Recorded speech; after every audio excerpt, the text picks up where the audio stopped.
An emphatic performance today, South fans. We've defeated Hume by 5-0 at Lakeside Stadium. The game, truth be told, was over within the first 30 minutes.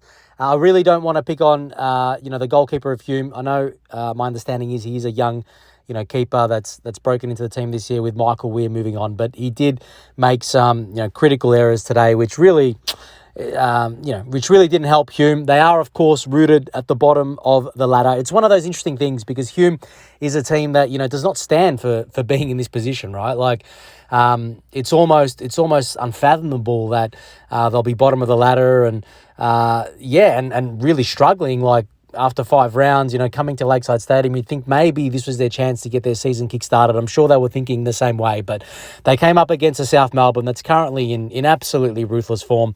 We've played 5 matches, we've won all 5. Today is our biggest win of the season so far. I think we've scored 16 goals in those 5 games from memory, and I think we may have conceded 3. We've kept 2 clean sheets. Today was our second one, and look, as mentioned, the game really was over. It's one of these interesting games. I'd say within the first 30 minutes, obviously after you score the 4th, the game's well and truly over. You could argue, after you go up, 3-0, the game could be over. But it was just one of those games because South Melbourne really got into the ascendancy so early, rightfully in the ascendancy, truth be told. It did feel somewhat easier than what it should have felt. I would have thought, playing the NPL Victoria, but the reality is, South Melbourne today went into this match. We started Max Mikula on the bench, Jai Ingham on the bench, Andy Brennan and Alan Webb were reinstated into the starting 11. It's an interesting call. You can kind of see why, in all honesty, because when we play on larger pitches, obviously Lakeside Stadium is one of those. That's when you can really expose the strengths of Webb and Brennan, who are always going to give you like a strong shift. They're going to run very hard, and having an expansive pitch, I think, is where you can really exploit their pace. And once again, they had a good influence. And yet to be able to then bring in the second half, Esteban Quintas, the coach, made triple substitution where he brought on, Wallen, Ingham, Mikula. That's high quality players. We're talking about starting 11 players in any club in Australian football, I'd say. We've got Ben Gibber to come back. I was told pre-game he did like a 20, 25-minute warm-up where he was running around the pitch. I think he's recovering from a muscle injury. I'd say it's most probably a hamstring. He did do it during the preseason. Sorry, I can't be certain. I'm just going on. Maybe he re-injured that hamstring because he did come back 2 or 3 weeks after doing it. I was told at the time, he'd be out for 5 weeks. So he's currently out. We have Chris Irwin, who's due to come back really any week now from an ACL injury. I think probably if he doesn't appear next week, the following week, perhaps against Avondale in the Cup, I'd say he'd be a chance to come back. So, South Melbourne's building its depth. It was also great to see today that Coach Esteban Quintas gave, 20 minutes to youngster Matthew Lutrakis. He's obviously come through the South Melbourne junior system. He's been at the club for many years, and it was good to see him get 20 or so minutes. He did okay. And also Morgan Evans, who came on for Perry Lambropoulos at right back, probably for the last 10 minutes or so, also made his senior debut in NPL Victoria football. So that's a credit to South Melbourne. Of course, a game like this, when you have such ascendancy, that's the game, where you can, I'd say, comfortably give younger players more minutes. And that's really important because, in my personal opinion, from what I've seen over the years, the jump from the 21s, to the senior team, it's vast. So you see players who are identified as potential senior players, training with a senior squad for a long time, having a preseason, having a second preseason, maybe picking up minutes here and there, and hopefully eventually, they can make that transition. We saw it took Ben Gibber probably 2 or 3 years to really settle, as the starting right back of South Melbourne. And, to have a game, a league game where, a player like Lutrakis can easily get 20 minutes is great. And look, it's just one of those games, South fans. We iced it. We were ruthless. One of the big positives, I'd say, is that Marcus Schrone, especially in the first half, it was interesting to see. He played more advanced. So we had Liram Almazi almost screening, I'd say. We had Pat Langlois playing a little bit in front of him. I'd say we played with a double 6 set up, although, Almazi was playing a little bit deeper. And Shrone was returned in that position, where he was playing deep, almost behind Sawyer. And yeah, he had a really, really, really strong game. But in particular, the first half, he was excellent. The first goal was superb. I mean, remember the ball came from the right. I think may have been from a Brendan Cross, and we were all saying why hasn't Alan Webb hit it first time, across the keeper? Because it was potentially a good chance for Webb on a slight angle. It was probably 15 yards or so out. But if he connected, it would have been a good chance. To score. Would have been a very difficult one for the keeper to keep out. But, I think the ball fell to the left-hand side. There was a bit of interplay. Norton got the ball. Great ball into the box. And Shrone, with a left foot, strike across his body, really, really well executed. Basically made it 1-0 for South Melbourne. Then unfortunately, the really disappointing goalkeeping performance from the Hume keeper came into play. Truth be told, he made a superb save, after Shrone was played in one-on-one. I thought, Marcus hasn't scored a double for a while. Here's his chance. He's one-on-one. Great, short save from the keeper. The ball, on the rebound, somehow found its way to Sawyer, who unleashed a decent effort, standard save from the goalkeeper. Looked like, he had it. He got down to it fine. But then all of a sudden, as it was getting up, from that standard save, the ball kind of bobbled up and went behind the line. So, yeah, it was really, really a catastrophic error. It's one of those where, if it's shared on social media, by Troll Football as an example, it could actually go viral. It's probably not the best thing for the goalkeeper to say, but yeah, really, really disappointing outcome, for the goalkeeper. Great for South Melbourne. Soon after that, Andy Brennan had the ball on the right. He thought, why not test the keeper? And good on him. That's one thing that we're doing more this season. We have players who are willing to take shots from outside the box and test the keeper. He did from the right-hand side, angle drive.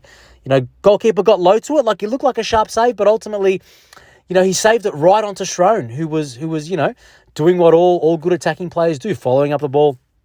And the save happened to be, not pushed wide. It was pushed right into his path, and he just basically chested it home.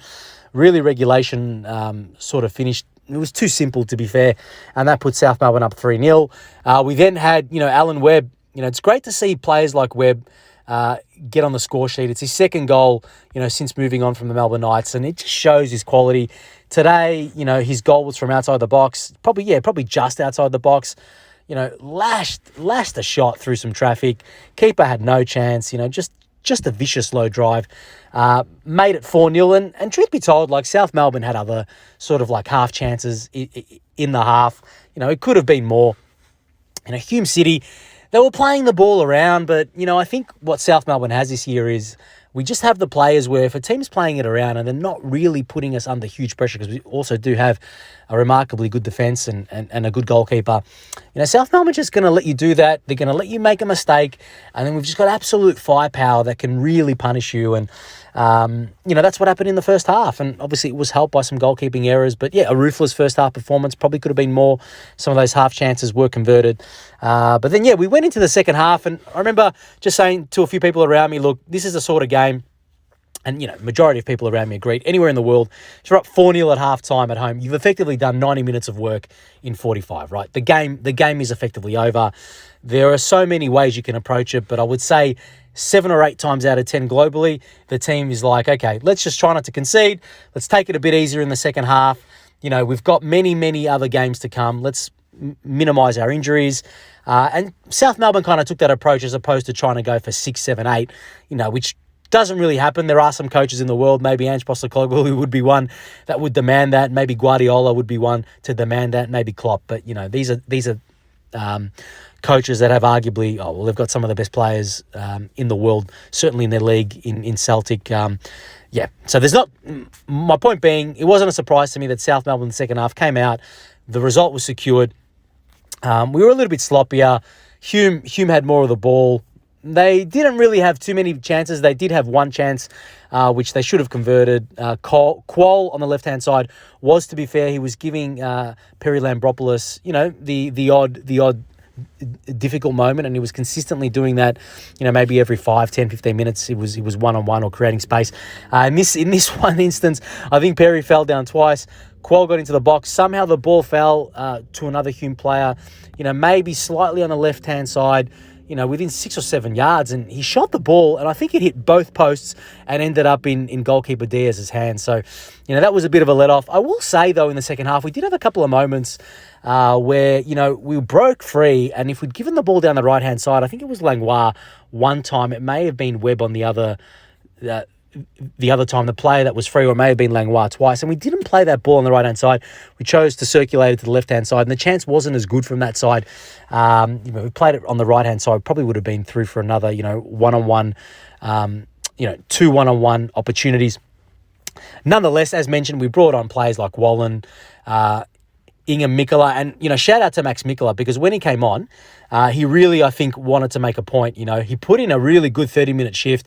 Defensively, he was really helping out Norton. Like, he stopped, I would say he stopped Hume in their tracks, attacking from that right-hand side 3 or 4 times with slide tackles, working hard. And then he was also a threat moving forward. He put in a really good cross at one point. There was no one at the end of it.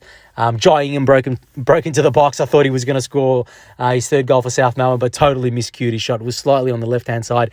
It's one of those where he could have, I guess, if he got some right foot curl, keeper would have had no chance, but unfortunately he miscued that effort entirely.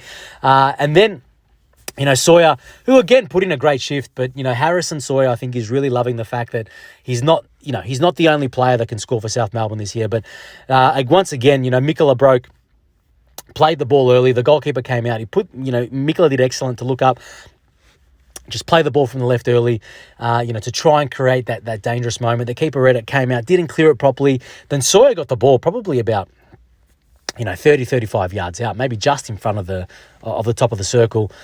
Advanced, kept advancing, may have beaten, 1 or 2 Hume players, and then, unleashed a great left foot effort, right at the death. It was the last kick of the game, aside from the kickoff, to make it 5-0 for South Melbourne. So that was emphatic. The supporters who were here today, I'd estimate there was probably 600 to 800. Probably on the lower end of that. Probably not a bad attendance, all things considered. I would have liked it to be higher, but, South Melbourne is firing at the moment. It's difficult to come to Lakeside.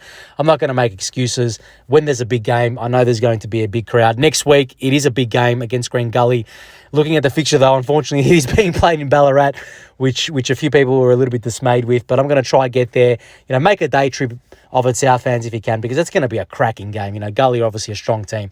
South Melbourne are on fire, and I think we have an opportunity to really support the boys in what's going to be a difficult match. If we can get 100, 200 South fans there, that's going to make a huge difference as we seek to win our 6th in a row. Go South!